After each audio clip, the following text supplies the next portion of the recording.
sa Pilipinas. NBC Manila Broadcasting Company. DZRH, member, kapisanan ng mga broadcaster ng Pilipinas. Oras sa Father Jerry Orbos, alas 8:12.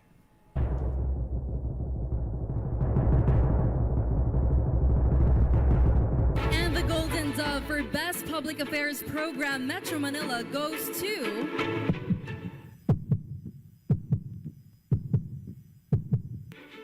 Damdaming Bayan, DZRH. Programang nakikinig, programang inaalam ang masasabi mo, programang magbibigay ng tama at totoo para tama ang alam mo. Tara, usap tayo para malaman ang Damdaming Bayan.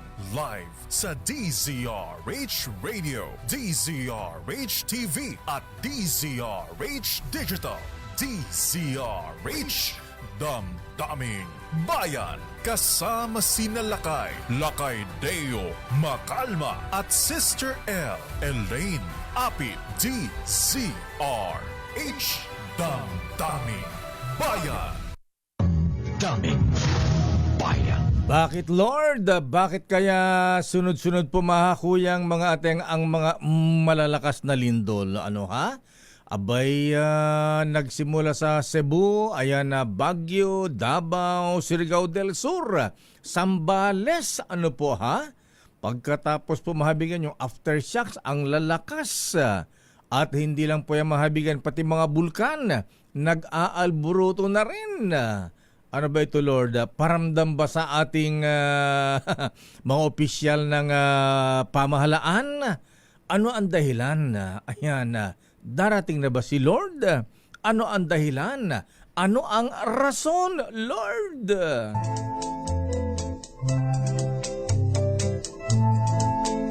There's a reason for a snowfall, a reason why a tree's tall, a reason why a star is bright, a reason why the moon glows, a reason why the wind blows, a reason why it's dark at night. But I don't know why I should cry just because you said goodbye. There must be a reason. I'd like to know why. Oh, why?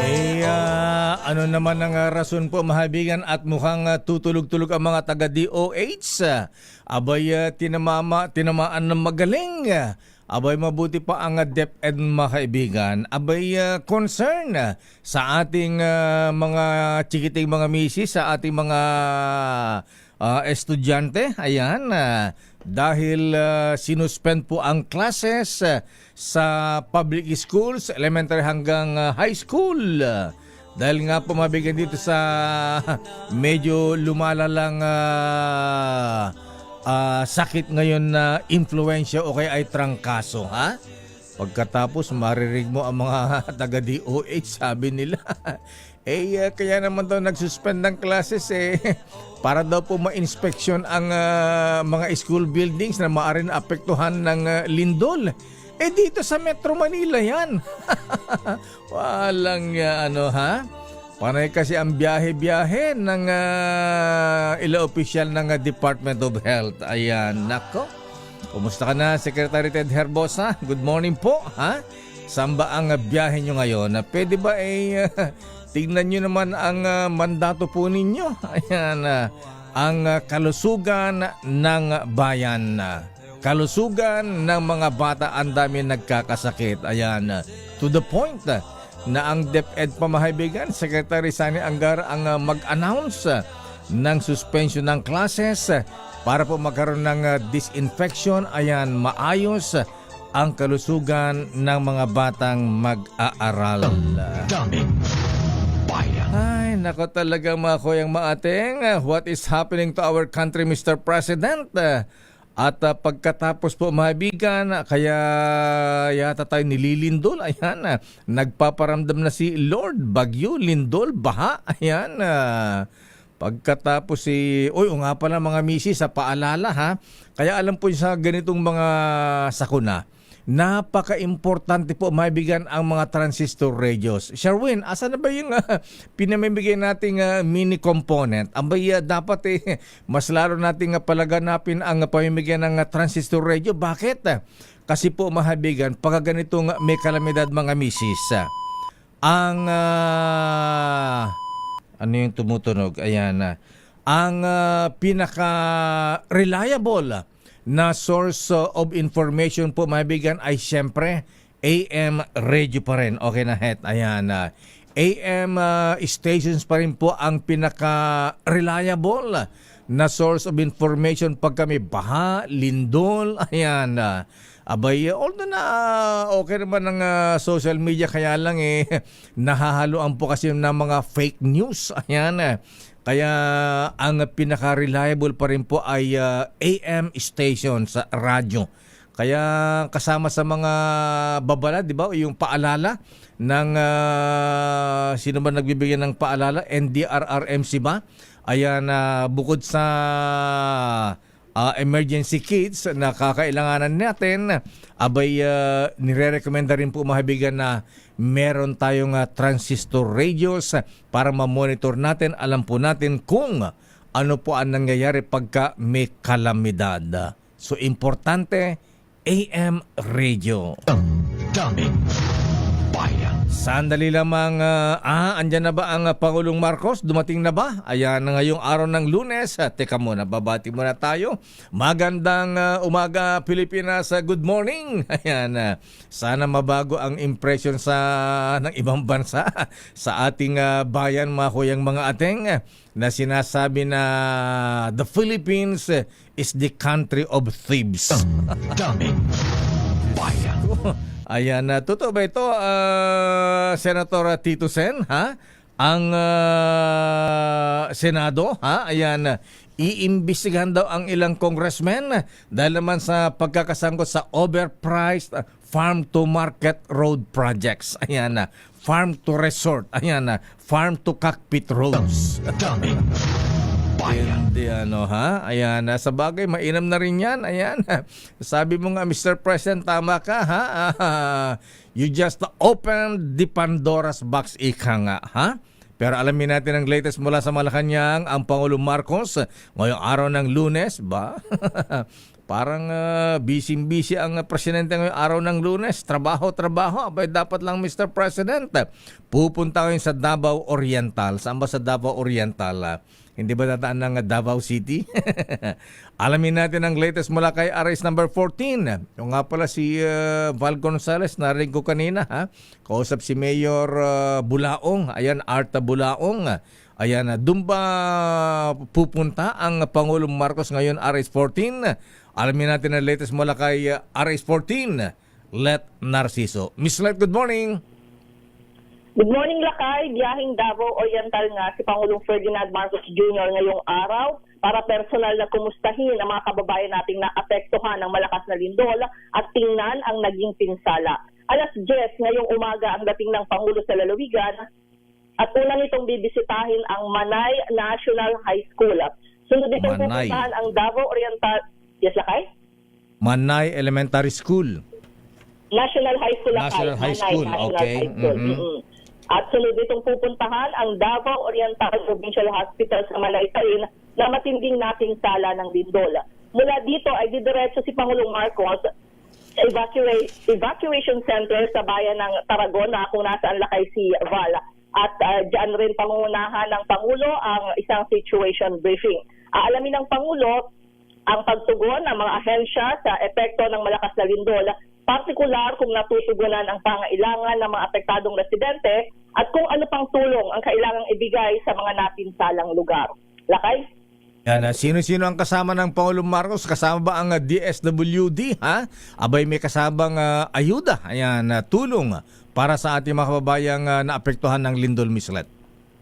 Inaasahan natin yung Lakay na makakasama niya yung ilang miyembro ng gabinete na mukhang nauna na sila doon, Lakay, dahil nitong nakaraang linggo ay nagkaroon na sila ng inspeksyon dun sa mga si DPWH Secretary Vince Dizon at si Education Secretary Sani Angara. At yun lakay, at yung tulong, inaasahan nila lakay dahil matatandaan mo nung bumisita ang presidente sa Cebu ay nagsabi rin ng tulong para dun sa lugar. May mga kasama na bang construction materials dyan? DPWH Secretary Vince Dizon, ayan, siyempre mga napinsala dyan, ano? Kawawa naman Oo, sila. kaya ang sinasabi nila actually ay na-interview natin kahapon si Secretary Leo Tereso Magno ng Mindanao Development Authority. Challenge lang kayo kasi ini-inspection, di ba? May kasama mga engineer ang DPWH. Pero ongoing pa rin kasi mga aftershock lakay at saka lindol pa rin mismo yung iba hindi lang aftershock. Ayan. Okay, so after Davao del Norte, ayan, Oriental, ayan, ilang towns pa yung iikutan ng Presidente Mislet? Oh, actually lakay, yung unang abiso ay dapat 3 bayan.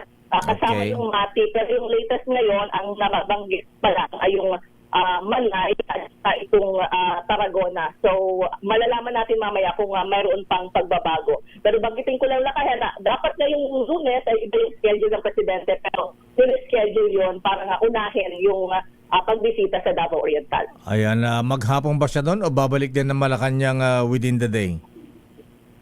Babalik rin lakay, hindi pa lang natin malaman kung anong oras dahil depende yon sa itatagal ng kanyang pananatili kasi siyempre iikot lakay mula sa Manay, ayan, kukumustahin yung ating mga kababayan doon, sisilipin yung ilang mga estrukturang napinsala at magkakaroon pa nga ng situation briefing. Ayan, 'di ba sasaglit ng Agusan del Sur, Surigao del Sur? Wala sa binanggit na itinerary. Oo, yung schedule na binigay ngayon ay para lang sa Davao Oriental. Okay, sige nga Rod. So, abangan natin yan. Oo, kapag ganyan naman lakay, halimbawa mayroong situation briefing, minsan pati yung mga opisyal, mga lokal na opisyal, dun sa iba pang mga karatig na lalawigan na apektado ay nandoon din. So, kadalasan dyan natin binabanggit ng Presidente kung ano yung tulong. Una, kung ano yung tulong na inilalapit ng mga lokal na opisyal at yung tugon ng Presidente. Alam mo, napaka-importante yung ganitong ginagawa ng Presidente Marcos sa Mislet. Dahil alam mo naman, pag ganitong mga biktima ng kalamidad, abay masilip man lang ng isang opisyal ng gobyerno, lalo at Presidente pa. Napakalaking bagay para sa kanila ito para magkaroon ba ng moral booster ba, hindi masyadong malungkot at alam nilang may tutulong sa kanila. Tama yan lakay. Kaya actually nung ilang minuto pa lang pagkatapos nung nangyari ang malakas na lindol dyan sa Davao Oriental, may statement na kagad yung Presidente na pinakikilos yung kaukulang mga ahensya na tugunan yung pangangailangan, yung epekto, magkaroon ng rescue at relief operation doon sa lugar. Ayan, sana isama rin ang mga taga DOH. Ayan, dami na nagkakasakit, ha? Ayan. At yung ano yung report kanina, abay pati mga kasilyas problema yata sa mga evacuation centers. At yung mga nagkakasakit niya, nagkakaroon ng diarrhea. Ayan, siguro ang DOH Secretary Ted Herbosa. Ayan, nasa biyahe po ba kayo? Ayan. Dapat tingnan naman ang kalusugan ng ating mga tinatamaan ng kalamidad, lindol at yung mga evacuation centers natin. Yung din lang kayong naapektuhan yung serbisyong medikal dahil nga may hospital na ayan, mga hospital na Davao Oriental Provincial Hospital na kaya naapektuhan. So yung ibang mga karatig hospital, puno naman ng mga pasyente. Kaya ang sabi, mayroon ng mga makeshift na hospital para doon sa mga pasyente na hindi naman malubha yung mga pinsala. Ayan, buti pa ang Presidente, ang presensya niya, nararamdaman yung presensya ng DOH Secretary, mukhang hindi maramdaman. Lakay, of government approach naman daw ito. Ganun ba? O baka lahat ng ahensya lakay. O baka alam niyang papalitan na siya kaya hindi na siya nagpaparamdam. Ay, nako talaga buhay. Ayan, dapat ito makatulong ng Presidente, ng Pangulo, ha? Sa mga ganitong sitwasyon. pero iba parang nagtatago, hindi maramdaman. Okay nga Rod, maraming salamat Miss Let. So yun lakay, malalaman natin mamaya ang update doon sa pamagitan ni Val Gonzales. Ito si Let Narciso para sa DZRH, una sa Pilipinas, una sa Pilipino. Damdamin Bayan. Standby Val Gonzales mula sa Taragosa ba? Ayan, Taragosa. Ayan, dyan sa Davao Oriental. Standby Val Gonzales. Samantala, naku, gabing-gabi na. Iba rin itong si Congressman Kiko Barsaga, Abay, usually, umaga, hapon, tanghali ginagawa ang rally. Eto, gabi, 10 o'clock ng gabi po, mga kaibigan, Abay, pero hindi nyo pwedeng ismo-ismo hindi itong si Kiko Barsaga, mga kaibigan. Bagamat sinasabi nung ibang congressman na dapat magpatingin daw. Ayan, sa mental issue, mental health, Abay, sabi ng Kiko Barsaga, sino mas dapat magpatingin? Hindi ba dapat magpatingin ng pag-iisip, ng utak? Ay yung mga magnanakaw sa gobyerno? Damdamin Bayan. Punto nga naman itong si Kiko Barsaga din, Abay, yung mga anti-Marcos rally po, mahabigan, kasama si Kiko Barsaga. Abay, masyado mo naman minamaliit, Giselle, Baka magalit si Congressman Kiko. Abay, ba't 100? Mga 200 daw, Ayan. Motor, man naglakad. Ayan, saan ba sila nakarating kagabi, Giselle? Nakarating ba sila ng Dasmariñas? Nakapasok ba sila ng Forbes Park? Alamin natin, at least mapayapa naman, ayon sa PNP. Ayan. Pero estimate ng PNP, 100 lang daw. Sabi ni Kiko Barsaga, abay migit 200. Anyway, narito ang situation report mula kay RS15. Giselle Ricaport, please come in. Giselle? Lakay, humigit kumulang 100 katao lang yung dumalo sa anti-Marcos rally Humigit na kumulang pa, ni Congressman Kiko Barsaga sa Forbes Park kahapon. Ayon lagay sa National Capital Region Police Office, ganito rin karami yung kanilang covert operatives bukod pa sa mahigit 600 na mga tauhan mula sa Philippine National Police at Bureau of Fire Protection. Natuto na raw yung hanay sa nangyaring gulo sa malawakang protesta sa Maynila noong September 21. Sa crowd estimate naman lakay ng Southern Police District, nasa 50 lamang na mga katao yung dumalo sa pagkilos kahapon. Deklarado ng kapulisan na mapayapa yung demonstrasyon, pero nagpatupad pa rin daw sila ng maximum tolerance sa eksklusibong subdivision. Samantala lakay, inanunsyo naman ng bagong alyansang makabayan yung serye ng malawakang protesta sa mga susunod na linggo kontra katiwalian na isasagawa ng mga grupong nasa likod ng Baha sa Luneta Rally noong September 21. Pangungunahan nila ng mga grupo ng mga kabataan ang pagkilos pa Mendiola sa October 17, habang mga grupo naman ng mga magbubukid ang magsasagawa ng pagkilos sa Liwasang Bonifacio sa lungsod pa rin ng Maynila sa October 21.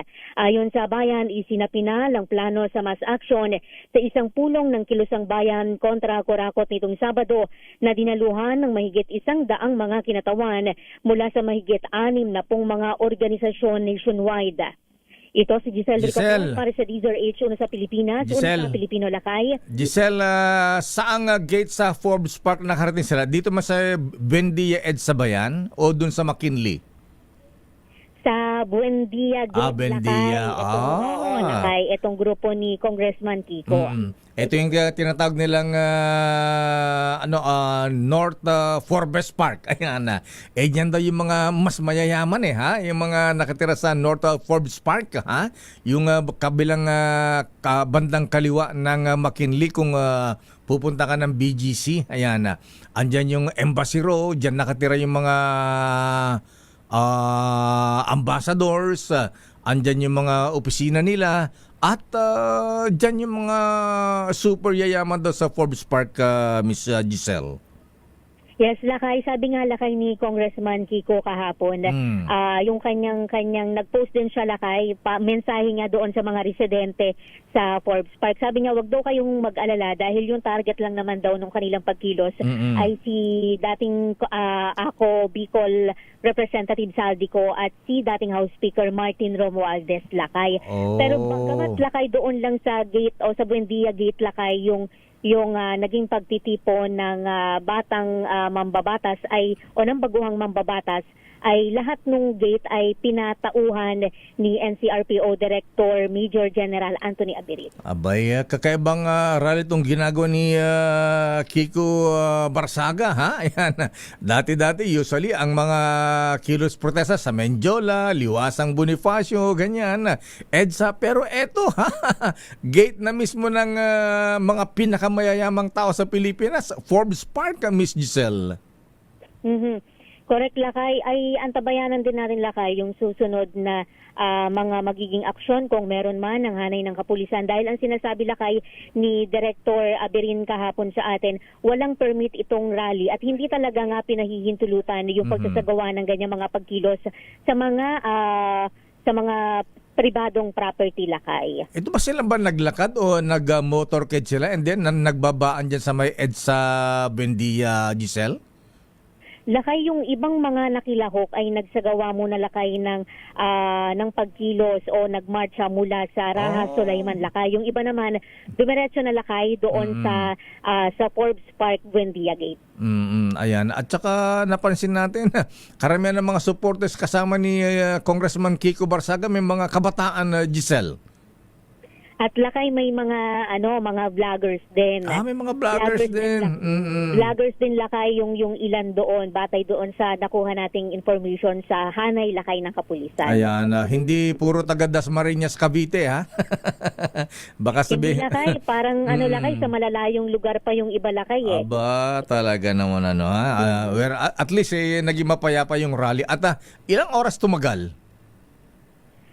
Ayan, babalikan kita, Lakay, kung hanggang anong oras yan. Okay. Hindi ko lang, Lakay, nakuha, oo. Okay nga, Rod. Maraming salamat, Giselle Ricafort. Ito si Giselle Ricafort para sa DZRH, una sa Pilipinas, una sa Pilipino. Damdamin Bayan. Ayan po, mahabigan ni mukhang, abay, akala ko every Friday lang. Ayan, eto, linggo ng gabi, mahabigan, ano? Anyway, mukhang ang mga iba't ibang grupo, ayan, nagpapalakas ng mga protesta, ha? Every Friday hanggang Bonifacio Day, November 30, ayan. So anyway, abangan natin yan. Okay lang yan. Basta ang ating makilos protesta ay mapayapa at huwag gayahin yung nangyari noong September 21 dyan sa may Menjola, ha? Na nagsunog na nanakit pa. Ayan, huwag naman ganun. Damdamin Bayan. Standby, Raymond Dadpaas. Ano ang latest, Raymond, sa Senado, ha? Abay, sino ba ang mga kongresistang ipapatawag ng Senado? Si Senator Tito Sen o si Senator Gatchalian ang magpapatawag dahil sa overpriced farm-to-market road projects, farm-to-resort, ayan, farm-to-cockpit, ayan, farm-to-mansion road projects ng ilan nating mga kongresista. Antindi, ano, ha? Damdamin Bayan. Standby, Raymond. Naku, nga pala, ha, Raymond, ha? Ayan, abangan mo si Mr. Carly Diskaya, ha? Ayan, abay, dahil kumakanta na yata to. Ano bang kinakanta niya? Ayan, kumakanta ng Please Release Me. Attorney Juna Samaniego, ayan, asan ba yung Please Release Me, het? Dahil ngayong umaga ba o mamayang hapon, abay, born free daw ang Carly Diskaya, ha? Bakit ayaw pang palayain?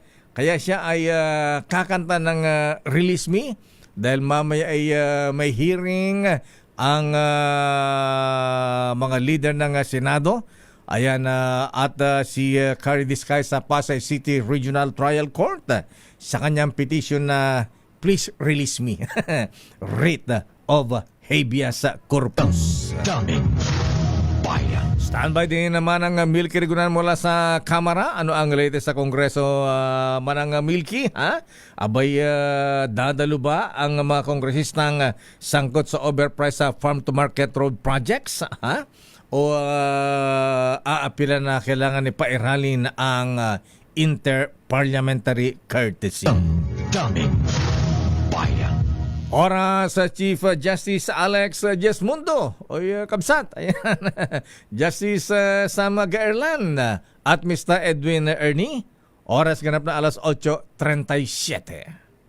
Ang oras na yan ay hatid sa inyo ng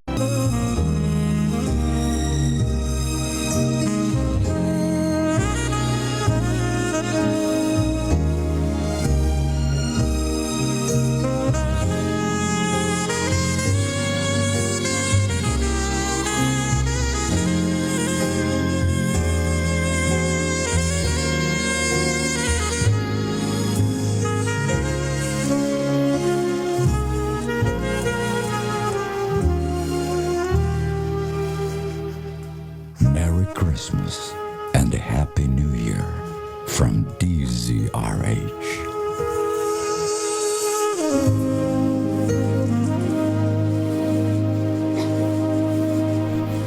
Umubo pa. Merry Christmas, Blue Lady. Ayan. Merry Christmas, Lakay! At Merry Christmas sa lahat ng mga nanonood at nakikinig sa atin ngayong Thank God It's Monday! Happy Monday po sa lahat ng mga viewers at listeners natin. You are so gorgeous today, Sister Elle. Ay, Diyos mabalas, Lakay. Maraming salamat.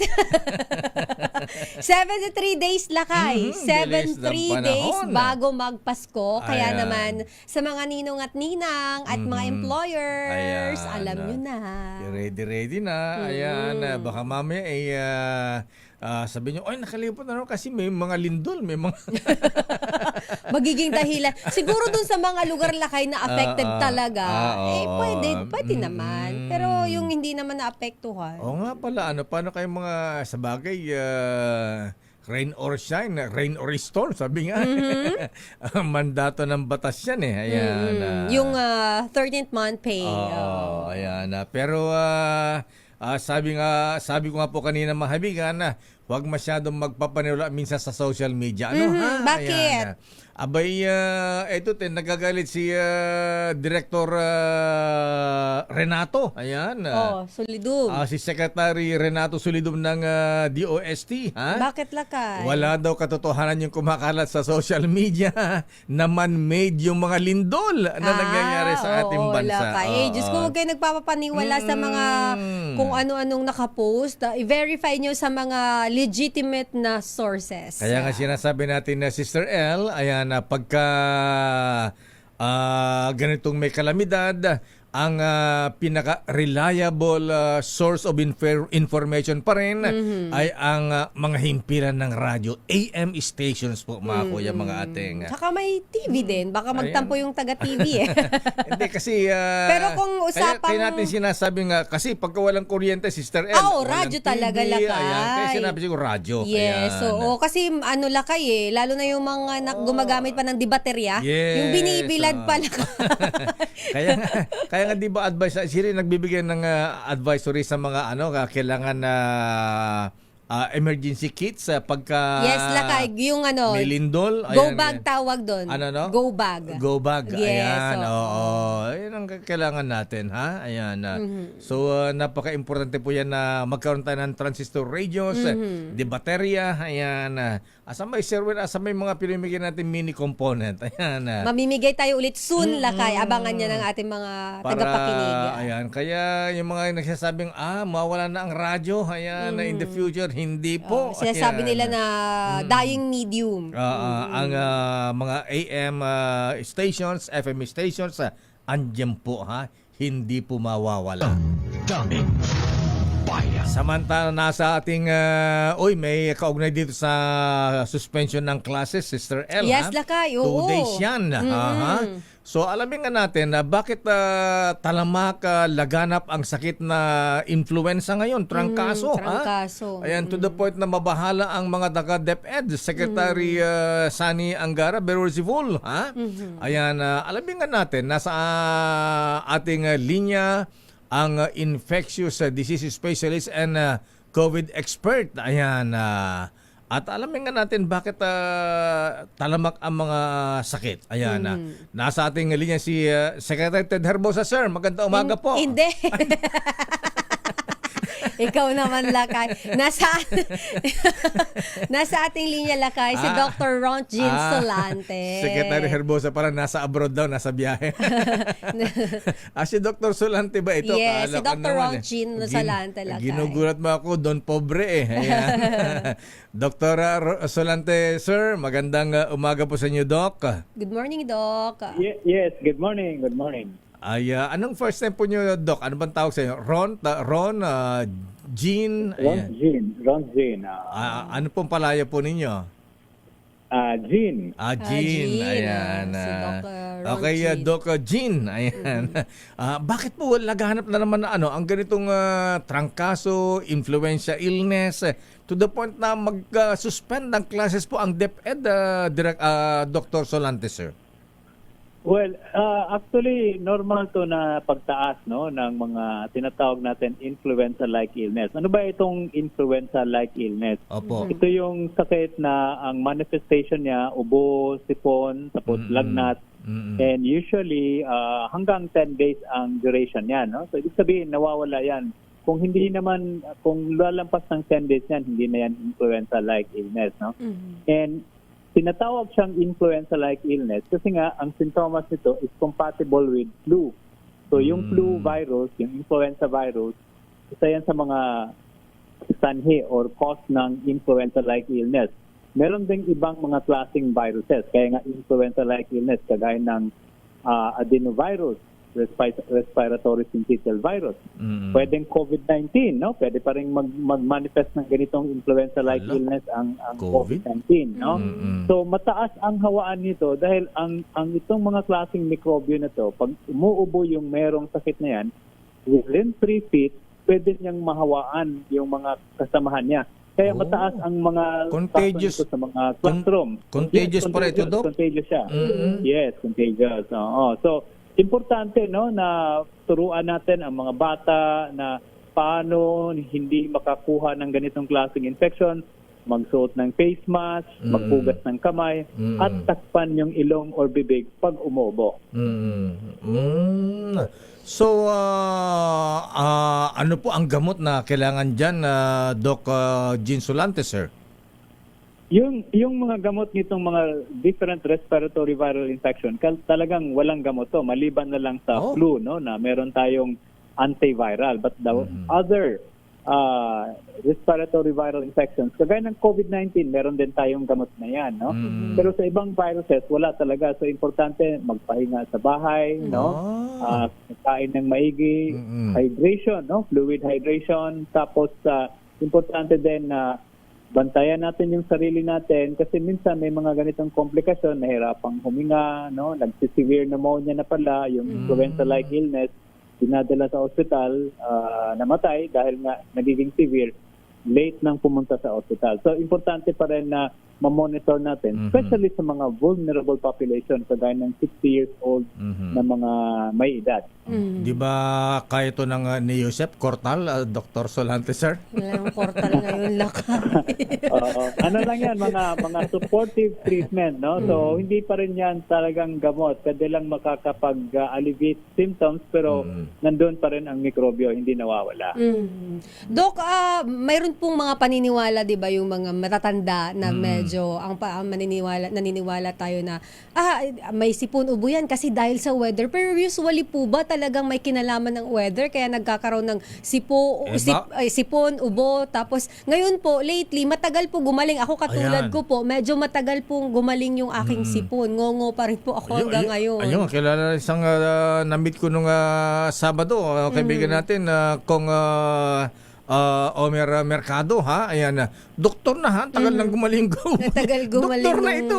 ubo niya, lakay, tsaka sipon. Si Dr. Tan. Ayan, Ano nga ba, Dok, yung reason? Well, ang importante kasi nito, pag medyo mahina talaga ang immune system natin, talagang doon sila tumatagal sa katawan natin, no? Normal lang 'yan, no? Kaya yung mga ganitong klaseng infection, pwedeng tatagal up to 10 days. Pero pag sumobra naman ng 10 days 'yan, baka hindi na influenza-like illness, baka allergic rhinitis na 'yan, no? Or allergic cough, no? Hindi na 'yan kasama doon sa influenza-like illness. So, siguro hindi naman nagbabago itong anyo ng mga viruses. Ang nagbabago lang na pag natamaan yung vulnerable population, kagaya ng may mga edad na, may mga comorbidities, ito talaga yung babantayan natin na kailangan ma-monitor para at least hindi napupunta sa mga hospital dahil nahirapan ng huminga. Nire-recommend din ba, Dok Solante, ang anti-pneumonia vaccine? Yes, dapat no. Ang flu vaccine, no, ito yung natin na pag before the influenza season or influenza-like illness, mga March, April, dapat nagpabakuna na tayo para protect ourselves during the influenza peak season. Ayan. Nakatulong ba, Dok, yung siyempre, alam sa probinsya, walang pambili ng gamot. Yung luya, nakakatulong nga ba yun? Yung salabat, Doc Solante, sir? Yung mga ganyang klaseng intervention, no, actually ang tawag niyan supportive, no, ibig sabihin pang-alivio sa mga sintomas, pero wala silang bisa doon sa mikrobyo. Talagang makakahawa pa rin sila maski umiinom sila ng luya or yung mga ganong klaseng herbal. So anong paalala natin uli, Dr. Solante, sir, sa ating mga kabataan, mga magulang at mga estudyante at lahat po na mga tinatamaan ng ganitong sakit, Doc? Okay, so importante manatili sa bahay pag may mga sintomas, no, magpahinga kasi hindi natin baliwalain itong mga influenza-like illness, pwedeng maging komplikasyon to at pwede kang makahawa. And then proper hydration, proper food, no, palakasin ang katawan, at yung respiratory etiquette, pag inuubo, takpan yung bibig or ilong. At the same time, kung kailangang lumabas, magsuot ng face mask. Secretary Jean Solante, sir, maraming salamat po at magandang umaga po sa inyo. Natawa si Doc. Salamat, Deo. Salamat. Thank you, Doc. Dr. Ronjean Solante, ang future health secretary. Nag-promote ka na naman, Ayan. Si Doc Solante, madalas natin to nakakausap lang kay lalo na nung COVID-19. Ayan, dahil nga po siya ay infectious disease expert, kaya madalas natin siyang na-interview. Kasama si Doc Tony Liachon. Ayan, Doc Tony Liachon. Ayan, buti pa mga ito, yung Department of Health, di man natin maringgan na mga ganyan, ha? Nasa mga taga-DOH. Alam mo, Sister Ella, sa tinagal-tagal ko na sa radyo, sa media, Sister Ella. Ilang dekada nga lakay? Huwag mo na sabihin ko ilang dekada yan. Biro lang, tapos? Basta inabutan ko pa ang dating Pangulong Ferdinand Edrelin Marcos Sr. Basta alam ko, nag-martial law pa. Buhay ka na noon at nagko-cover ka. Tapos lakay? Hindi naman nung martial law, messenger pa ako ng GRS na nagbibisikleta o nagdi-deliver. Pero buhay ka na noon. Oo naman. Anyway, alam mo ayan, kung magagaling po ang mga, ayan, parang Vince Dison, yung proactive ba, hindi reactive ba na? Yes. Pag proactive kasi lakay, mas okay eh. Yes, at saka hindi lang yan. Pag ganito na, ayan, di ba nahihiya ang mga taga-DOH? Bakit naman daw sila mahihiya? Kakapal. Kakanta, bakit? Ako, di ba kanta yung lakay? Okay, alam mo, Didit Reyes. Alam mo yung mga ganitong mga sakuna, dapat nandiyan na sila sa media, nagbibigyan ng paalala o mga misis, mga ganito ang gawin natin. Ayan, pumunta kayo sa Periculture Center, mga ganyan. Mga health center ba, mga barangay para at saka may mga gamot tayo. Ayan. Unahan na. Ayan. Unahan na. Hindi, kahit na, ayan, total, mabagal kasi sila. Ayan. Kahit sabayan na lang. Oo, sabayan na lang. Ayan, Oo. sabayan na lang. Ayan. Ang laki-laki ng budget nyo kung ano-ano mga binibili yung gamot na mamahalin na hindi naman nagagamit. Pa-expire pa. Oo, Ayan. alam mo Lakay, meron palang lumabas na balita nga dati yung naalala mo yung nagbigay paalala ang DOH dahil Lakay sa yung mga lumalabas na na anti-rabies vaccine na pala, peke. Ganon. Oo, pero po to nagbabala naman ng DOH tungkol dito. Kaya mag-iingat po kasi may nakita kasi ako Lakay yung mga sa mga online na baka mamaya may mga nakakabili. Ayan. Hindi pala yan FDA approved yung iba. Ganun ba? Oo. Kaya nagbabala yung DOH. Baka kasi Lakay may maturukan Ayan na, yan ang problema natin. Hindi na asikaso ng health secretary kasi ang biyahe abroad. Ayan. Dapat Lakay, maano nila yan, ma-check nila yan. Oo. Abay, at saka, ayan, ang dami para nagkakaroon ng sakit ng TB. TB, Asa yes, ng bakuna Lakay. ng tuberculosis. Ayan. Noon pa yan Lakay na sakit na yan. Oo. Actually, may gamot naman na dyan, hindi na siya ganun Ayan, ito, influenza. Ayan. Asan yung bilyones yung pondo na kung anong pinagbibiling gamot na pa-expire na, ang mamahal. Oo, yun yung problema. Ayan, nasaan kayo? Dapat nagbibigay kayo ng advisory. Ayan, nauna pa ang DepEd. Ayan, kung di pa mag-suspend ng classes ang DepEd, ayan, Hindi hindi pa maalarma ang hindi pa mabibigyan ng warning. Babala ang ating mga magulang. Yung mga eskwelahan kasi talaga Lakay, yung mga bata sama-sama yan nagkakahawaan. Kaya pero di ba dapat DOH ang nangunguna Lakay? Kaya kung sa tagal-tagal ko na sa media, Sister El, naikukumpara ba sa mga naging health secretary? At hindi mo maiiwasan yun Lakay. Maagap. Ayan. Etong health secretary natin ewan ko ilang beses nakadalo sa mga government hospitals ito. Ayan. Ay, nako talaga. Yun ang di natin alam. Kaya Mr. President. Dumalaw ba? Once, twice. Minsan, nung sinaman si Presidenta sa East Avenue Medical Center, ayan, okay tayo, ang ganda ng East Avenue Medical Center. Pero pagkatapos na, ayan, pagkatapos dumalo si Presidente, di ba? Yung lola nung kasama natin dito, almost 24 hours, nakaupo sa monoblock, nakadextrose. Diyos ko, 80 years old, 90 Tapos years old. lola Lakay, isipin mo sa edad niyang yun, papahirapan niyo pa. Nakakaawa Lakay ang mga Pilipino. Kaya siguro, Mr. President, hindi po nahihiyang manawagan na palitan niya na po yung health secretary. Ayan, Bakit nga ba hindi mapalit-palitan si Secretary Ted Herbosa Lakay? Ewan ko nga ba, kasi... magaling naman daw kasi Magaling sa theory. Theory ba? Magaling sa theoretical. Naalala ko tuloy. Ayan, ano naman yung mga naalala iba mo? ang agenda Ayan, yung nakausap kong doktor nung Sabado yun.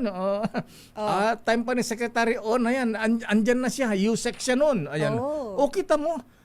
USEC na siya nun, dapat maalam na siya sa operation sa DOH. Dapat na-adapt na niya yung mga gandang Lakay, implementasyon pamamalakad sa ahensya. Kaya lang iba ang agenda.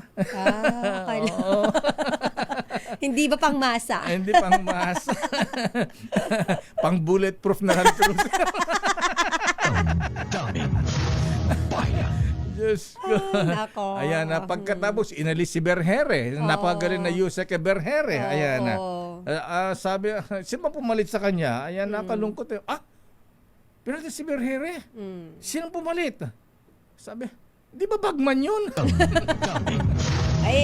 Pero naalala mo Lakay, malapit na raw. Malapit na. Kaya lang, ang tagal-tagal na. Ayan, marami tuloy ang naiinip. Hindi, Ayan, sabi ni Mayor Magalong. Ganun ba? Wala na. Pinalitan si Mayor Benji Magalong. Wala na Pero may investigation naman silang. Meron naman sila, di ba Lakay, nag-investigate din sila. Alam mo, kung totoo sa mga nangyayaring sa departamento nila yan, dapat ang presidente na mismo gumagawa ng paraan Ayan, kahit na malapit kay First Lady yan, Mr. President, pag ganito naman ang serbisyo niya, palitan nyo na. Daming Hindi talaga maganda yung serbisyo ng mga government. Hindi naman lahat, pero talagang yung sa experience natin, Lakay, personal experience, experience ng kamag-anak, experience ng kakilala. Kasi sa atin, Lakay, nanghihingi sila ng tulong Paano ba sila magagamot? Ay, nako talaga. Kung di pa tayo makialam kung minsan, ayan, dahil sa mga sumbong sa atin, Kawawa, ayan. Pagkatapos yung lola nung kasama natin dito, mamamatay na sa nervyos eh. Diba, Alam mo kung Lakay? bakit, ha? Abay, nandun siya nakaupo dun sa monoblock. Ayan, padaan-daan yung patay na inilalabas. Ayan, Diba? oo. Diyos ko, imbis na lalakas loob mo, hina loob mo kasi sa harap mo yung dinadaan Ayan, yung patay. Andyan na ba si Andiyan na Lakay. Asek Lakanilaw? Yes. Si Amba? Okay, sige. Daming bayan. Standby, Raymond at Paas. Nasa ating linya ang bagong chief ng Land Transportation Office, Assistant Secretary.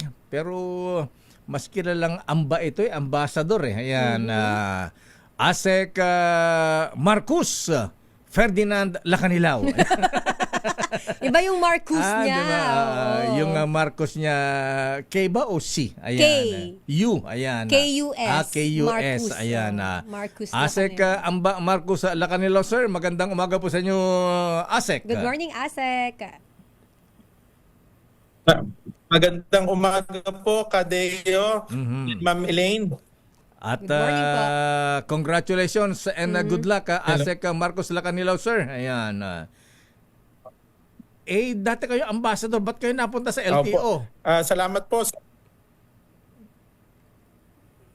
Ayan, amba. Yun hong position ko dati, yung Special Envoy on Transnational Crime. Nagkaroon ho ng bagong assignment. Ngayon naman dito sa LTO, may malinaw ho yung directives, marching orders na ayusin ang LTO. Ayan, bago namin kayo tanungin, Asek Lakanilaw, sir, tungkol sa mga bago nyong programa, reforma ipapatupad sa LTO, anong gagawin niyo dun sa Undersecretary ng DOTR?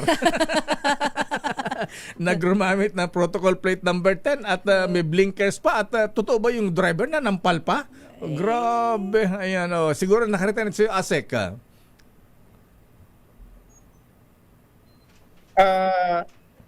Opo, totoo yun. Unang-una, ang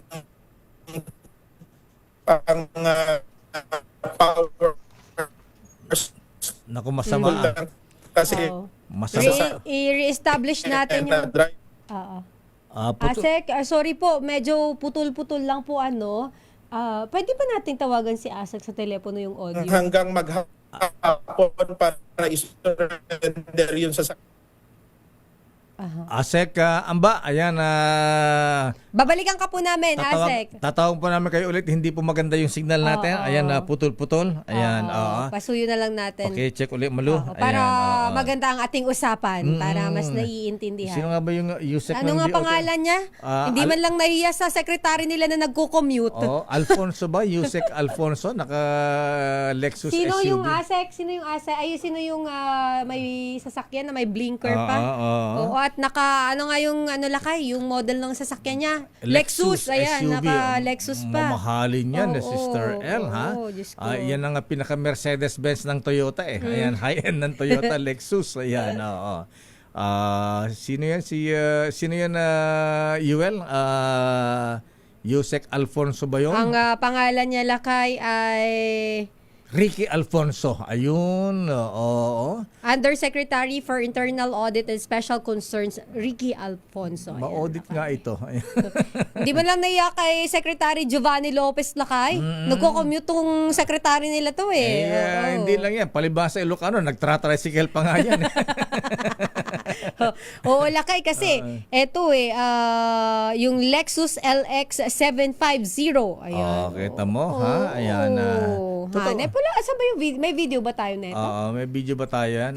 Ipakita nga natin yung kanyang sasakyan. Tsaka di malinawat yung driver. Ito Lakay. Ayan, Tapos nagbi-blink-blink pa. May blinker pa siya. Saang lugar ba to? Ayan, kita ba yung nanampal yung driver niya? Mata pa yung driver eh. Nakakaloka naman ito eh. Ayan, dapat hindi ganyan Lakay ang opisyal ng gobyerno. Dapat role model dapat kayo. Role model tayo. Dapat tayo ang pamarisan, hindi tayo ang maging low breaker. Si Asek, okay na si Asek. Ayan. Asek Marcus Ferdinand Lacanilaw. Ayan. Asek, pasagot daw po ng phone. Para po yung audio natin sa phone, tapos po yung video ay via Zoom na lang. Mukhang hindi maganda yung signal ni Asek. Mas okay kasi Lakay para malinaw yung audio. Naninibago pa. Birth pains, ika nga. Pero alam mo Lakay, bagong-bago siya. May binyag sa kanya. Ano? Etong si Undersecretary. Binyag sa kanya to. Baptism of fire. Baptism of fire. Ayan. Ito na si Asek. Ayan, gamit na yung kanyang Nokia phone. Nokia phone talaga. Magandang umaga ulit, Kadeo and Elaine. Regular ako na nakikinig, nanonood sa inyo pag nagbabiyahe. Ay, maraming salamat po. Opo, regarding ho doon sa katanungan ninyo, naglabas ho ako ngayong umaga ng order na isuko nila yung sasakyan at yung driver nung nag-viral video na yung binigyan namin ng show cause order kahapon na involved sa katipunan na yung sasakyan na merong blinker at protocol plate. Ayan. Sino po yung binibigyan namin ho siya ng maghapon dito para isurrender ho yung sasakyan at para mas malalimang maimbestigahan lalo. Paano yung Asek pagka hindi isinurrender yung mamahalin SUV, Lexus yan? Kadeo, nung unang pag-upo ko, malinaw ang sinabi ko na yung priority ko yung mga tao na may mga luxury vehicles, hindi yung mga maliliit. Ngayon, nangyari ito, kaya bibigyan ko siya hanggang maghapon. Pag hindi sila tumupad doon sa aking direktiba, mas gagawa kami na mas drastic na hakbang na legal para lang ma-reprimand natin yung mga ganyan. Kahit na Undersecretary Asek yung mas mataas ang posisyon niya, ay kayo po Asek, pero siya USEC. Kadeo, malinaw po kasi ang direktiba ng ating Pangulo at ni Secretary Banoy na linisin yung mga ganyan na sa totoo lang kasi kita naman natin sa video, walang disiplina may pag-aabuso dito So alam naman natin kagaya nun blinker, nagbi-blinker. Tapos yung tao alam naman natin maliit, naka-multicab nga lang yung tao tapos na gumaganon sila. Hindi ho natin hahayaan yung mga ganyang mga bagay na masyadong abuso kasi ayaw ho ng presidente yung mga ganyan. Kaya ako nilagay ho dito hindi ho ako magdadalawang isip o magdadalawang salita para aksyonan yung mga abusong ganyan. Yan si Asik. Bossing niya pala yun kasi parehong LTO. DOTR DOTR to pero tama nga naman dapat pagka may ginawang ganyan Lakay dapat pantay-pantay sa batas. Yan tayo believe kay Asik Marcus Lacanilaw. Ayan. Asik, itatanong ko lang sa'yo, kumusta po yung sa case nitong sa viral Lakay, naalala mo yung viral video nung driver na yung estudyante, yung insidente dyan sa Rizal. Ano na po ang follow-up natin dito? Yung hinabol pa niya Lakay, yung sumemplang estudyante. Ay, oo. Ma'am Elaine, may supposed to be today haharap dito sa LTO yung driver nung nag-viral sa Teresa Rizal. Kung ako ang tatanungin mo, ang ano ko dyan, medyo ito rin isa abuso din to. Biro mo, estudyante yung bata. Kahit hindi estudyante, hindi niya dapat ginagawa yon na babanggain lang niyang ganon. Kawawa yung pobre. Wag naman nilang hindi ko iaalaw ng mga ganyan. Kung ano yung pinakamabigat na parusa na pwedeng igawa namin na legal dito sa LTO, gagawin po namin. Ayan. Okay, Asek Lacanilaw sir, ayan bilang bagong hepe po ng LTO, ano po ba ang may mga drastic reforms po ba kayong ipapatupad? Ano po ang inyong mga programa? Ngayon kayo na po ang nakapo sa LTO, sir. Opo, unang-una po, meron ako nilabas na 7-point agenda Wow. Una, yung mahigpit na pagpapatupad ng zero corruption at zero non-appearance policy. Alam natin yung maraming mga PETC, PMBIC na meron pa ring mga ginagawang non-appearance, kalokohan yan. Hindi po inaalaw ho yan ng Secretary Ban Lopez ng DOTR at ako ng pamunuan. Kaya talagang lahat ho ng mga involved dyan, in fact may iniimbestigahan ho ako bago pumasok, talagang isasarado ko po yan. Wow. Pangalawa, sa buhay natin yung prinsipyo, ito, bilin ho ito ng ating Pangulo, yung totoong serbisyo, wag negosyo. Kasi, sir, naging na alam natin kung paano nahirapan ng mga kababayan natin Kaya ibabalik natin yung totoong serbisyo sa kanila. Ikatlo, Kadeo, aalisin natin yung mga hindi kinakailangang proseso.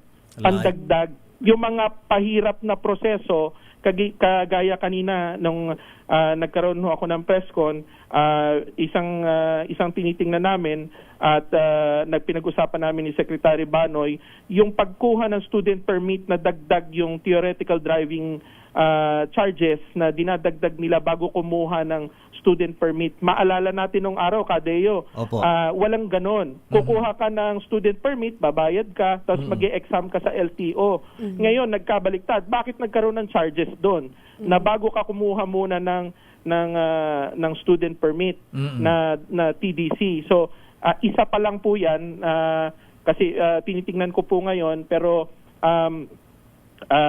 sisiguraduhin muna natin na naayon din sa legal at may guidance din ng Secretary ng DOTR. Ika-apat, sir, tatanggalin natin yung unnecessary expenses na dinadagdag nila. Ikalima, yung digitalization sa mga ating government agencies, especially yung sa Bureau of Customs. Alam natin na nagkaroon tayo ng problema ngayon, investigation dun sa mga luxury vehicles. Kung maayos yung connection with the LTO and Bureau of Customs, naiiwasan po yung mga ganyang bagay. Kaya aayusin ko po yan para makonect po tayo sa Bureau of Customs kaagad.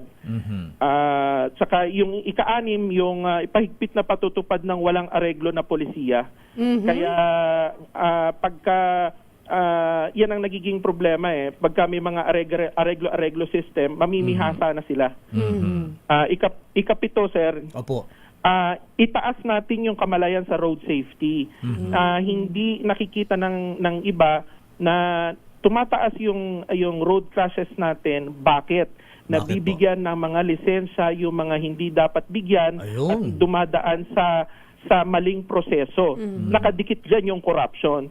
So, doon kailangan masigasig, hindi dahil corruption lang. May malaking impact sa Kadeo So, pagbiro nyo sa road crashes natin, maka-aksidente, ilang buhay yung magaganap. Kagaya nung sa Teresa na yan. Kung yan dumaan sa tamang pagtuturo, iisipan niyang banggain yung estudyante. Hindi dapat niya ginagawa yun Alam niya yung legal na niyang aabutin kung dumaan siya sa maayos. Tapos ano ko lang, Kadeo, isang yung November 1 policy na yung ating mga kababayan i-charge ng 5,000 dun sa walang plaka. Isususpend ko muna yung admin or yung memo na yan. Kasi kailangan natin pag-aralan muna. Maraming Kadeo maraming maraming challenges Unang-una, baka sa dealer ang problema, hindi nila nire-release, tapos taong bayan yung i-charge natin, or sa amin din sa LTO ang problema. Hindi natin para idagan sa isang pobre na bumili lang siya ng sasakyan, pan-deliver, tapos wala siyang plaka, i-charge natin, hindi siya makahanap buhay. Yan po yung paghihigpitan natin. Ipapatupad ba, Asek Lacanilaw, sir, yung narinig po namin na bago ilabas sa kasa yung biniling kotse, dapat may plaka na. Pwede ba yun, Asek Lacanilaw, sir? Opo, possible po yun. Kaya nakadugtong dyan yung importanteng connection with the Bureau of Customs, mas mapapabilis.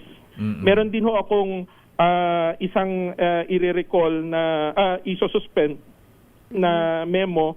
Yung sa October 15 kasi, meron silang ginawang memo na kailangan yung 1 day.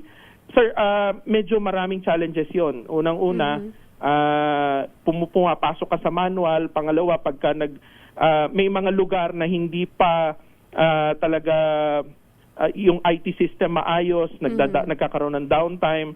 So, kailangan siguro i-review muna uli. Pero syempre, susunod tayo dun sa direktiba ng ating Pangulo. Sabi nga ng ating Pangulo, at least 3 days man lang. Pero syempre, mas maganda, mas maaga, mapabigay natin para paglabas ng sasakyan, meron ng ORCR, meron ng plaka. Isang challenge natin sa plaka, Kadeo, meron tayong plaka eh. Ang naging challenge natin yung courier eh. Yung nakaraan napansin ko bakit iilan lang yung courier. Paano mo siserbisyuhan yung buong Pilipinas kung ilan lang? Dapat i-open yan sa lahat. Kung sino ang gusto ng kababayan natin na mag-courier sa kanya, kung anong malalaking kumpanya, yun ang dapat gawin para mas mabilis, sir, ang logistics ng pagbibigay. Yun. So, yun pala yung isa sa mga nagiging solution. problema. Bakit kasi nalimitahan ASEC? May pinapaborang Mayroon ba? May pinapaborang siguro ka isa lang. Mas malalim man nating iimbestigahan po yan. Ayan. Speaking of rehistro pa ng mga sasakyan na ASEC Lacanilao, sir, ayan na.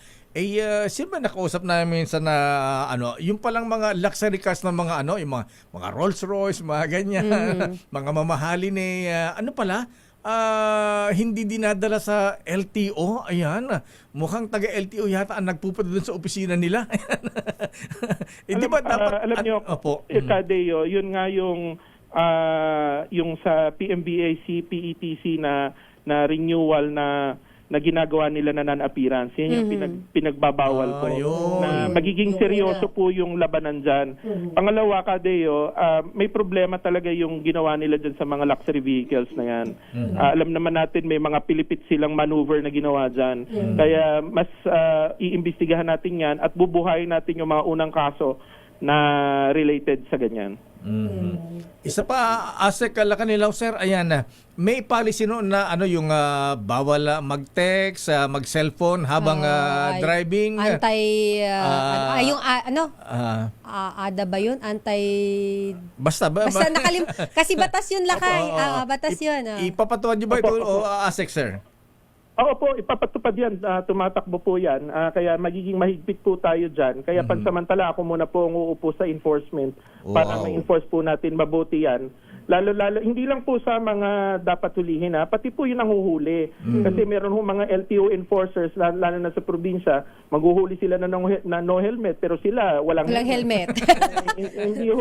hindi ho uubra yun. Kaya kailangan, kapag seryoso po, yung totoong hulihan, dapat sumunod din tayo. Ayun, ito pala Anti-Distracted Driving Act. Tama, ADA nga, Lakay. Pero meron ako tatanong kay ASEC, Lakay, kasi ito na-experience ko one time ay nag-book ako ng app, so ng Grab. Bago yung booking related ito sa ADA. Ayan. Kasi kanina, ASEC, habang natatravel papunta rito sa opisina, violation ba ito ng Anti-Distracted Driving Act? Kasi may nakatabi akong lady driver, Sister Ella, sakay ng Toyota Vios, kulay gray. Ayan. Anong plaka? ATA 4926. Ayan. May kwento ka lang, ASEC, nakatawa. Kasi sabi ko, pero itong kanta-kanta nito, nguya ng nguya. Ano kayong nginunguya nito? Kumakain. Kumakain. Baka gutom na. Pagkatapos, tinignan ko sa naunahan ko na abay, may kutsara. Ay, may kutsara. Paano po mapagka ganong case? Kain ng kain. Nakita ko 5 beses yata ang sumubog ko. Baka gutom na Kaya Lakay. gutom na nagmamadali si lady driver. Kadeo, may maliwanag yun na merong pagkakamali on her part. Alam naman natin tayo, nagmamaneho tayo pareho. Yung may biglang may tumawid doon o baka aksidente o hindi niya makontrol. Lalo na, kaya kung mahigpit tayo sa ganyan sa yung pagse-cellphone, pati yung mga ganong bagay. Pero ikagaya na sabi ko, titingnan ko yung legalities kung paano natin ma-implement yung mga ganyan na hindi dapat nangyayari kasi isang ano yan ng road crash isang nagiging dahilan. Ito, Lakay, related din to sa ADA eh. But pa sa yung kape, understood pa yun. Okay, tubig siguro. Pero Kapag tubig, okay lang yun. Mabilisan lang siguro yun. Kasi meron, yung mga TNVS driver, may mga na-experience na ako dyan, Lakay, pagka-coding ako minsan, nag-grab ako, or yung bago ngayon, yung InDrive. Yung cellphone, ASEC, yung nanonood pa ng YouTube. Meron akong kinausap one time, sinabihan ko talaga siya, Lakay, ASEC, sabi ko sa kanya, sir, pwede po bang drive po muna tayo? Mamaya ka na po mag-TikTok. Kasi TikTok talaga siya ng TikTok, Lakay. Oo, buti tumigil siya. Ma'am, yun, maliwanag na may violation na din yun. Kaya yung mga kababayan natin na nakakita ng mga ganyan, very active ngayon ng mga, lalo na yung mga kabataan, malaking bagay sila nakakatulong para na nakikita natin yung mga abusadong ganyan. So, ini-encourage ko sila na yan, kung may pagkakamali yan, nagda-drive tapos nagse-cellphone, i-capture lang nila yon at i-capture yung plaka ng sasakyan, i-report sa amin para ano namin yan, action na namin kaagad yan kasi maliwanag yon. Nako, ASEC, isa na lang po. Ayan, nako, marami nakikinig sa inyo sa LTO. Sabi niya, pakitanong naman kay ASEC la kanila, paano naman kayong mga fixer? Bawal yun. Bawal lang kami na nabuhay. Sir, ganito po, no? Yung mga fixer na yan, tigil-tigilin na rin nila kasi nagiging kasangkapan sila sa corruption eh. Kaninang umaga pagpasok ko lang dito alas 6 ako pumasok, meron ng fixer sa labas kumakaway kaya hindi ho yan ho yung dapat na ayusin din throughout the country, lalo na yung mga regional directors natin. Magkakaroon ho kaming command conference this week para mag-umaksyon na sa mga ganyang bagay. Last on my end, patanong din to ng ating viewers and listeners, ASEC, sa ating YouTube channel. Paano naman daw po yung mga driver, ito, experience, personal, lagi ko itong nakikita, mga hindi humihinto sa pedestrian, yung dire-diretso, kaya nagkakaroon madalas ng aksidente, ASEC. Yan ho yung produkto ng mga nabigyan ng lisensya na hindi dapat bigyan kasi hindi nila naiintindihan na dapat silang huminto dun sa pedestrian. Magiging mahigpit po tayo dyan kasi dapat nilang tandaan na galangin nila yung pedestrian. Pag nasa abroad nga tayo, talagang obligado hinto lahat. Sila masyadong siga kaya yung mga siga-siga muna po ngayon talagang tumabi muna sila. Kasi malinaw po ang direktiba ng ating Pangulo na wala pong mga ganyan. Talagang pahigpitan ang mga dapat higpitan. ASEC Lakanilaw, sir. Maraming salamat po. Congratulations and good luck. Thank you po. ASEC, ayan. Congrats, ASEC. Thank you po. Thank you very much, sir. Mahabigan na LTO Assistant Secretary Marcus Ferdinand Lakanilaw. Nabinyagan mo na naman. Sabi ni ASEC. Sanay na siguro siya dahil nakikinig naman daw siya lagi sa atin. Avid listener pala natin yan. Yes, parang si ating Mercado, ayan, avid listener natin yan. Ayan, nakikinig at nanonood sa atin ay ang dating girlfriend ni Kuyang Congressman Omer Mercado. At batiin din natin ito, mga balikbayan na avid listener din natin na Sister L. Sino yung mga yan, kahit Lakay? sila ay nasa abroad. Ayan, wow. Itong si Kuyang Ruel Punsalan. Ayan, balik Pilipinas na nag-retire na sa Amerika ba't ka bumalik dito? Sabi niya, there's no place like home. Aba. So dito siya magre-retire sa Pilipinas. At saka itong si Kuyang Roy Punsalan. Ayan, from Masaba, Grand Lodge of Madagascar, South Africa. O kita mo nanonood hanggang South Africa, Sister L. Ayan. At bumabati daw sa mga taga Grand Lodge. Ayan, most worshipful Raul Canon. Right worshipful BBM. Ayan. Sino nga ba si BBM? Sino yan? Si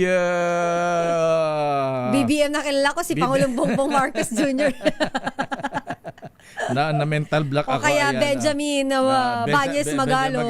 Ayan, si Kuyang BBM, ayan, Right Worshipful Ruel Rivera. Ayan, at maalala ko mamaya, si Kuyang Attorney Cesar Tirol ng Hiram Lodge at Doktora Maisa Tirol, head ng Ancillary Division ng Cardinal Santos Medical Center. Ayan, si Right Worshipful Pangalan nito, nawala. Ano ba yan? Kaya mo yan, Laka. Mr. Amel mabiling na Moran. Ayan, Bob Moran. Ano ba yan? Ayan, oo. Nakalimutan. Nawala na kasi aking Memo Plus Bakit Gold. kasi hindi ko Ayan, umiinom ng Memo Plus Gold? Right worshipful Bob Moran, ha? Ayan, Memo Plus Gold. Di pa nagre-ring. Daming bayan. Kaya hindi ka nakakainom.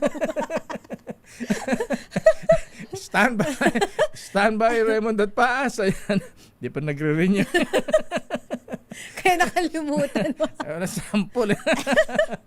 Standby Raymond at Paas, Milky Rice. Standby Edniel Parrosa. Ayan. Pero sa palito na tag-ulan, Sister Ella, madami naman ang nagkakasil kaya dapat maging malusog at aktibo tayo, ha? Ayan, Dr. Rudy Punsalan, ha?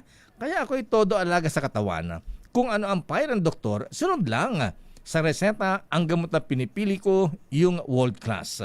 Gamot sa high blood, world class yan. Gamot sa high sugar, siyempre, world class pa rin yan. At gamot sa high cholesterol, at ni Vladimir Putin Pilaes Momo, world class pa rin yan, siyempre. Pero presyong abot kaya, at ni Samaniego, ha? Yan. Kasi, Rhea Generics, ang gumagawa ng magamot ng Rhea Generics ay makilalang world-class pharmaceutical companies tulad ng Pfizer, Viatris, Sanofi, GSK, Otsuka, Merck, Fresenius Kabi, AstraZeneca, OEP Philippines, Lundbeck, Boehringer Ingelheim at Bayer sa kanilang mga pasilidad. Rhea Generics, turing na world-class ang kalidad sa abot kayang halaga. Dalhin lamang po ang reseta sa Mercury Drug at piliin ang world-class. Piliin ang Rhea Generics. If symptoms persist, consult your doctor. bagal. Daming Bagal pa rin. Standby Raymond at Paas, standby Milky, standby Edniel Parrosa.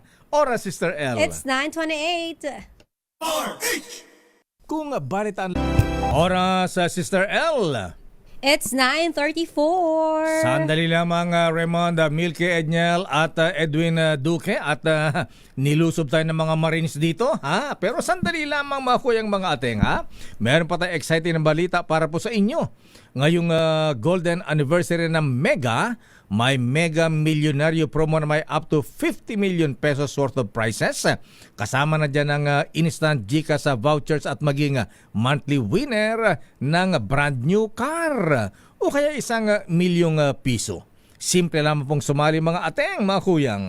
Bumili lamang ng especially Mark, Mega Sardines, Mega Mackerel at James Coffee products. Kunin yung promo code sa loob ng lata o sachet at isend po sa official Facebook page ng Mega Sardines.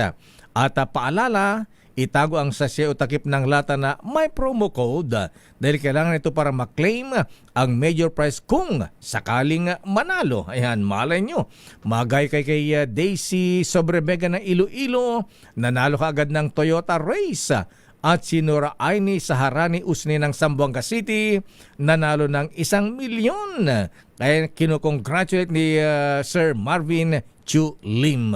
Kaya ako po, Dayo Makalma, nagsasabing sali na sa Mega Milyonaryo promo. Malay nyo, kaya na ang susunod na maging milyonaryo at manalo ng Toyota Race. daming bayan. Ito muna ang report, Sister L, mula sa Senado.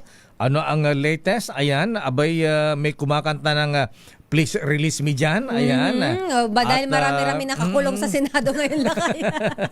Pero ito talagang matindi yung pagkanta niya ng please release me dahil mamaya ay pupunta sa Pasay City Regional Trial Court para dinggin ang kanyang petition for writ of habeas corpus. Ayan.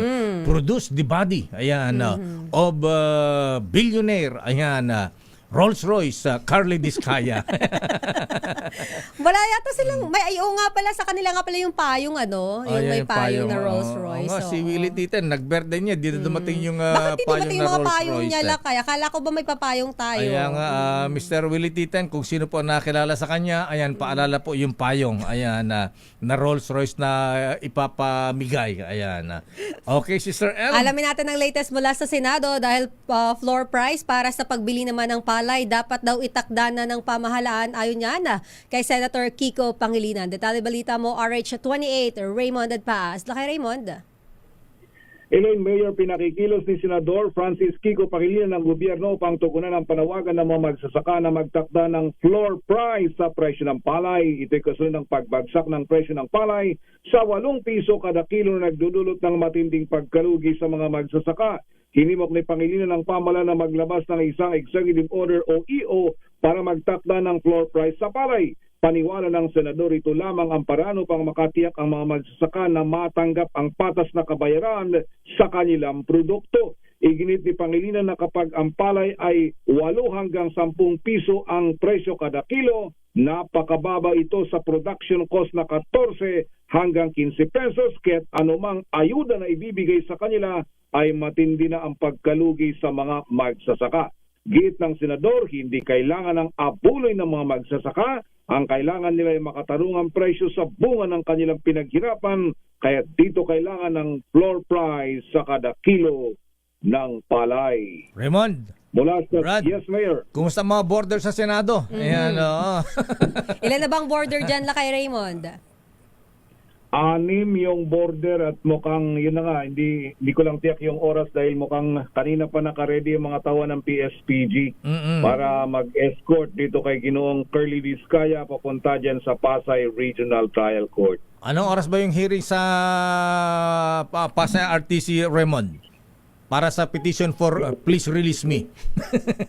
hindi pa binabanggit pero naka-ready na, nakita ko naka-ready na yung mga tawa ng PSPG kanina kaya ayan naming hindi ko lang matiyak kung anong oras dadalhin doon dahil nung nakaraan hapon. Hindi ko alam kung ngayong oras ay mas mapaaga yung hearing dyan sa Pasay RTC. Okay. Okay nga, Rod. Teka muna, may subpina na ba? Ipapasubpina ba yung ilang congressmen na involved daw sa farm to market roads anomaly, Raymond?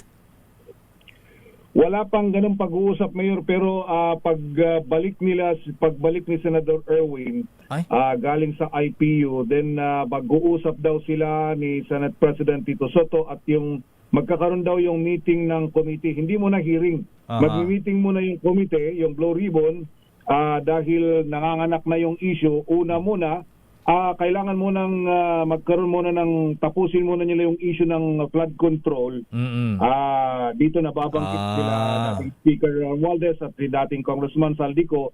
After that, pupunta sila doon sa farm to market roads, Mayor. Dapat bilyones din pala ang kinita tuloy ang nawala nung nakaraan na mga dito sa mga proyekto. Nasabi mo na, Lakay Raymond kinita farm to market, road to my gate. Ayan.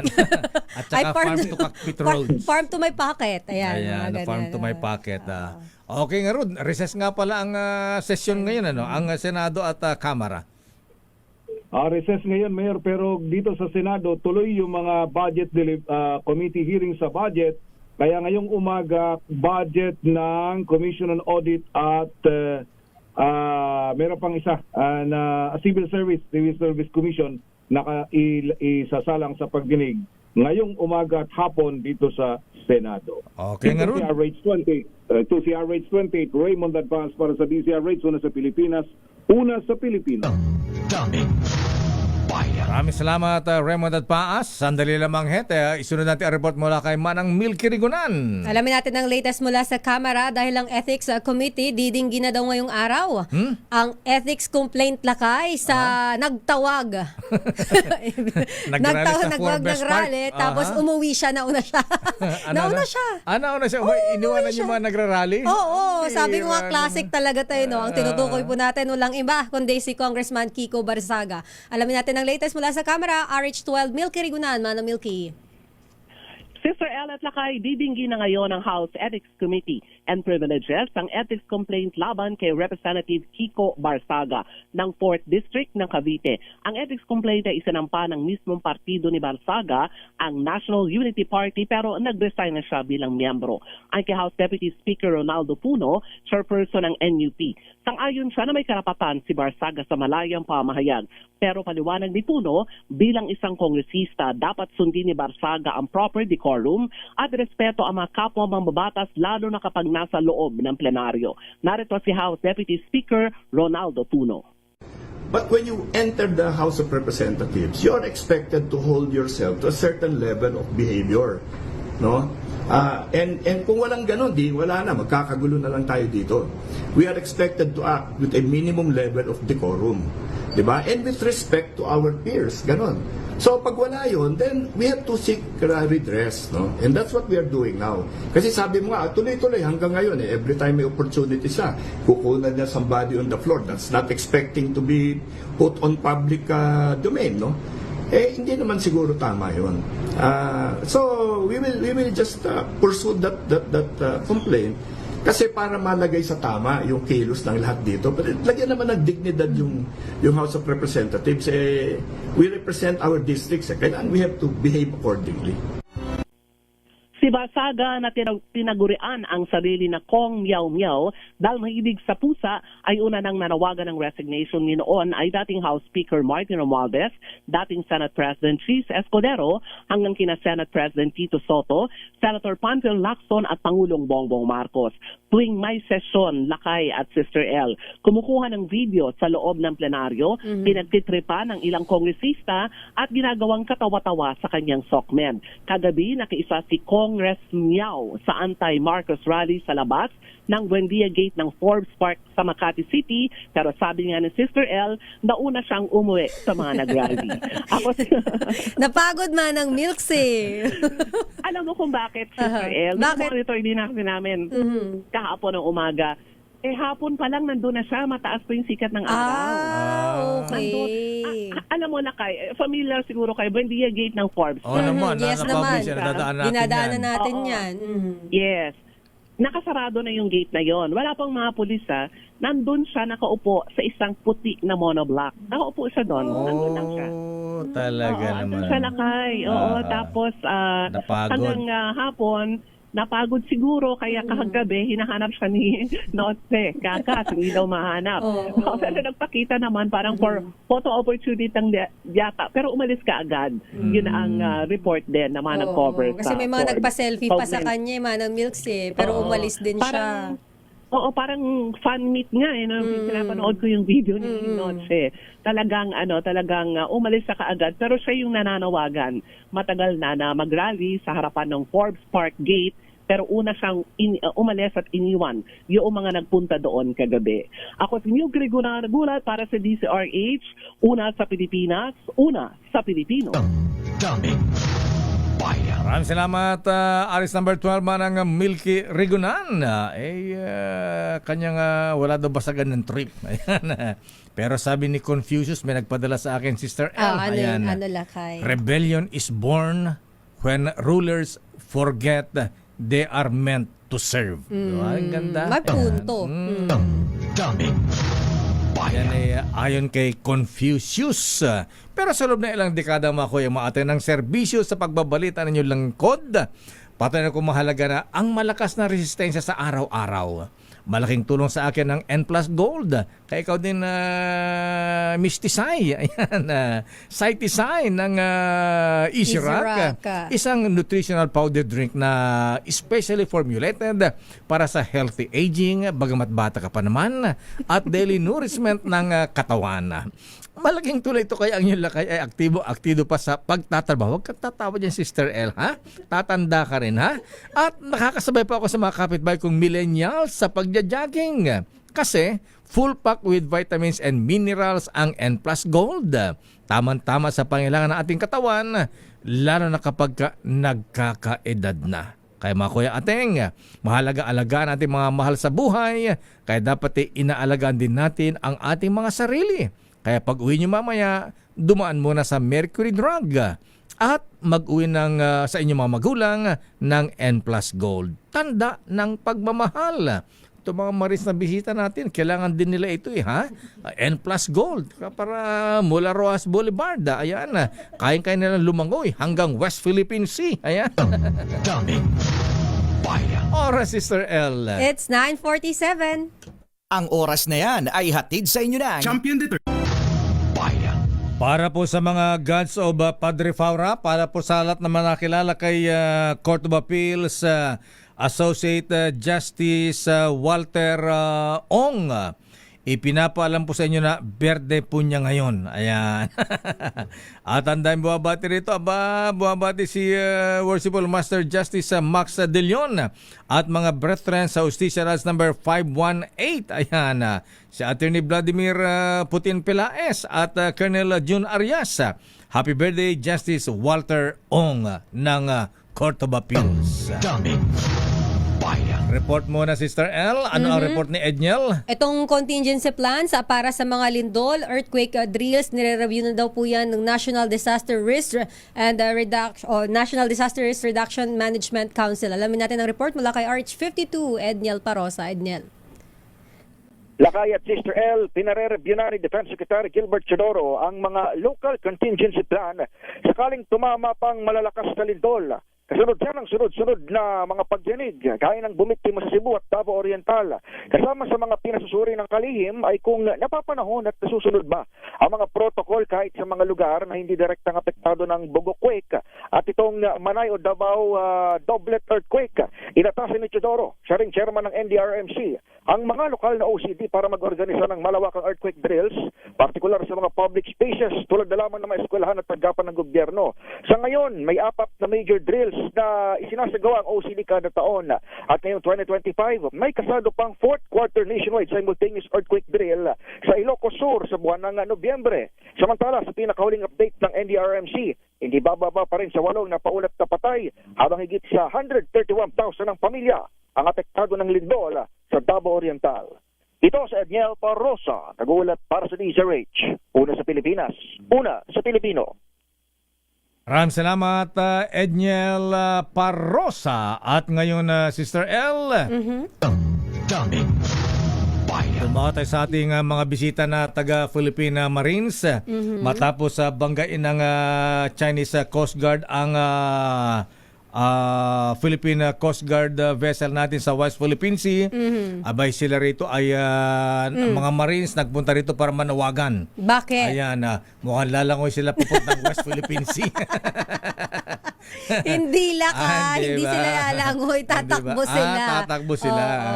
Tatakbo, pero hindi naman tatakbong palayo. Ayan, ito ay fun run. Yes, Karangalan na run 2025. Aba, akala ko fun run Kalayaan. Ayan, Kalayaan Island. Baka mamaya itong mga Chinese sinasamantala yung gulo dito sa atin. Ayan, mukhang habang nagkahagulo tayo, pare ang pasok sa ating Philippine waters. Sabi nila, iba yung atensyon nyo ngayon hindi nyo kami pinapansin ngayon Pero tingin ko naman, hindi naman yan lakay na papabayaan. Tanong natin kay Colonel Clifford Nicanor Basco. Ayan, ang Marine Corps Staff for Civil Military Operations.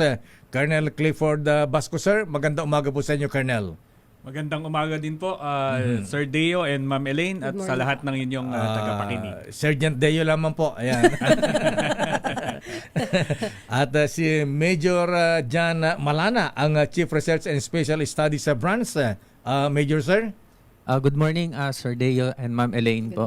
Sa ating mga nanonood ngayon. Magandang umaga sa atin lahat. Ayan. At saka si Ma'am HM1. HM1. Ayan, Cherry Ann Ko. Ayan, Naval Reserve Public Affairs. Good morning. Anong tawag sa inyo, ma'am? Ano na lang, Doc. Doktor po kasi ako. Doktora. Yes. Health Marine ba? Health Marine Officer? Hospital man.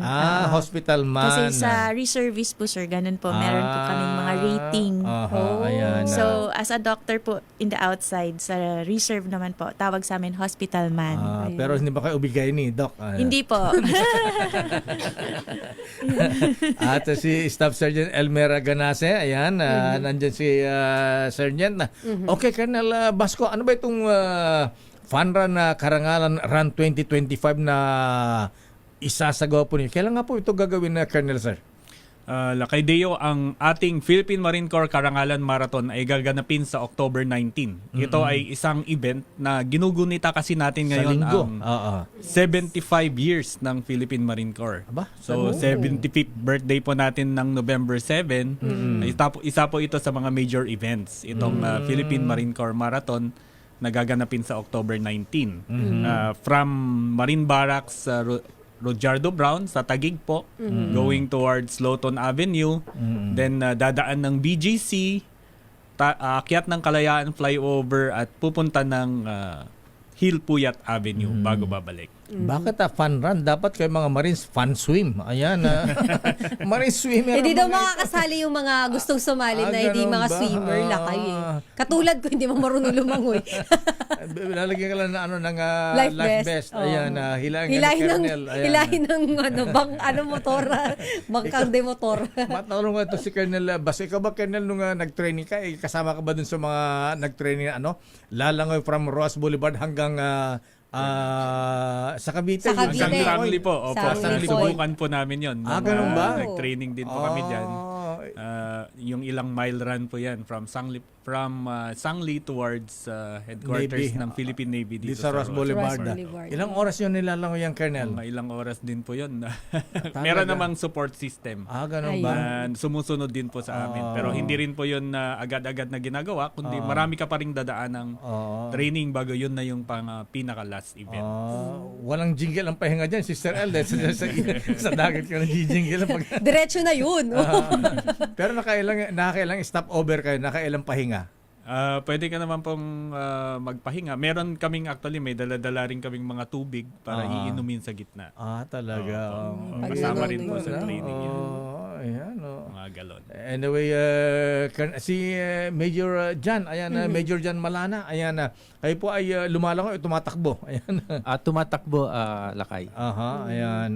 Magaling ka ba rin sumisid, Major? Magaling naman. Parang hindi, sabi ni Major, sasagutin ko ba o hindi?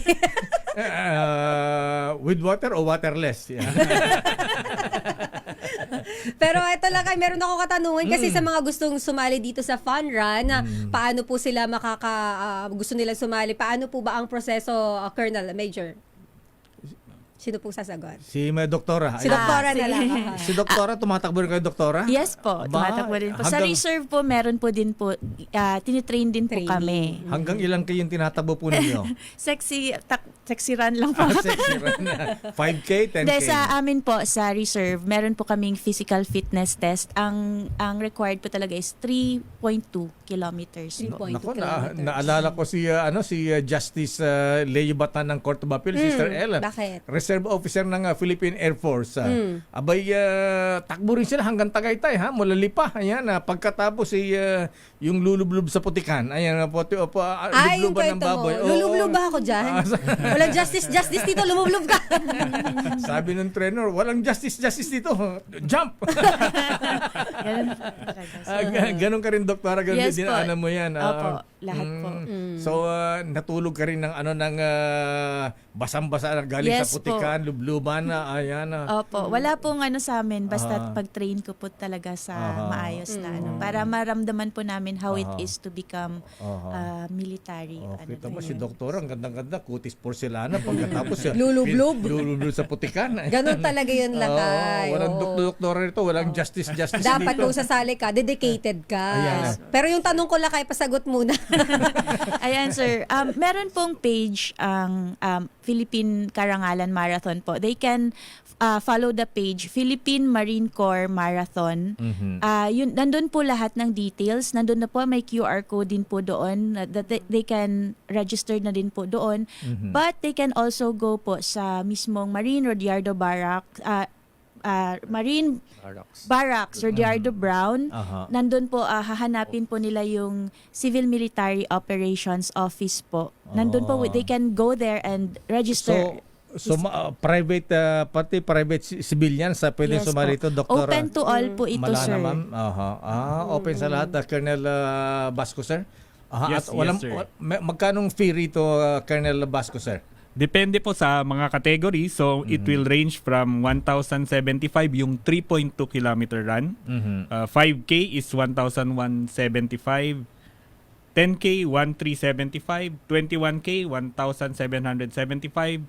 42K, 2,375. At yung pinakamataas po, yung 50K ultramarathon, 2,975 yung registration. Oho, ay kaya-kaya ni Sister El yan. Ayan na.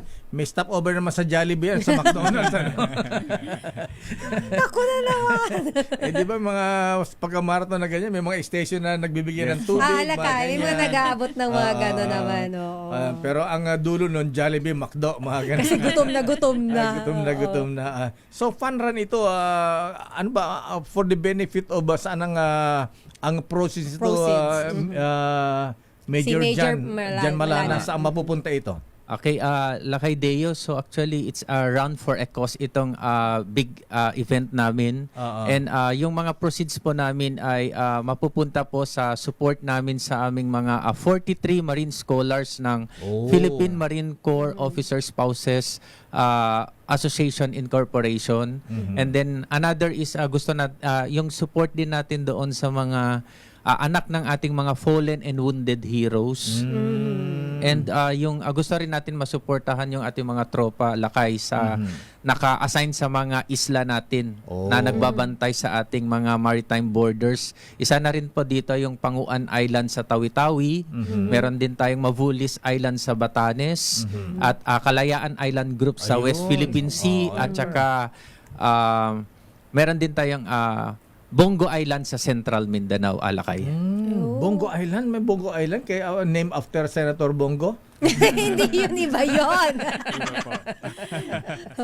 Bongo Lakay, isang word lang yun. Kala ko Senator Bongo eh. Bali po, sir. Teka muna, doktora, ba't nakulang yata ito? Ang bira naman kayo. Ba't di kasama DCRS Operation Tulong sa... Kasama.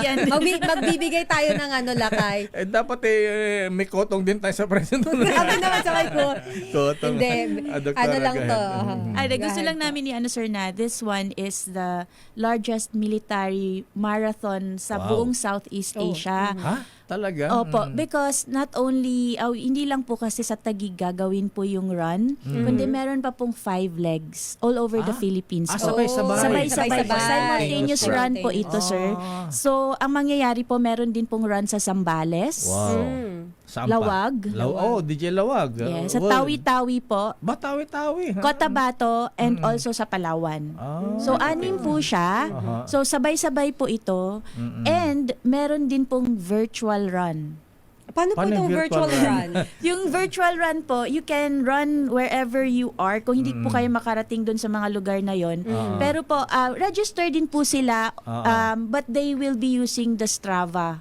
Para doon po ma-monitor po yung, ma-record po kung ilan yung, halimbawa nag-register po sila sa 3.2 or 5 kilometers, yun din po yung tatakbuhin nila, and that will serve as the proof na yun po yung tinakbo po nila. And also they will still get the mga So si DJ Sai pwede mag-jogging sa Easy Rock, ayan na 25K, ayan na.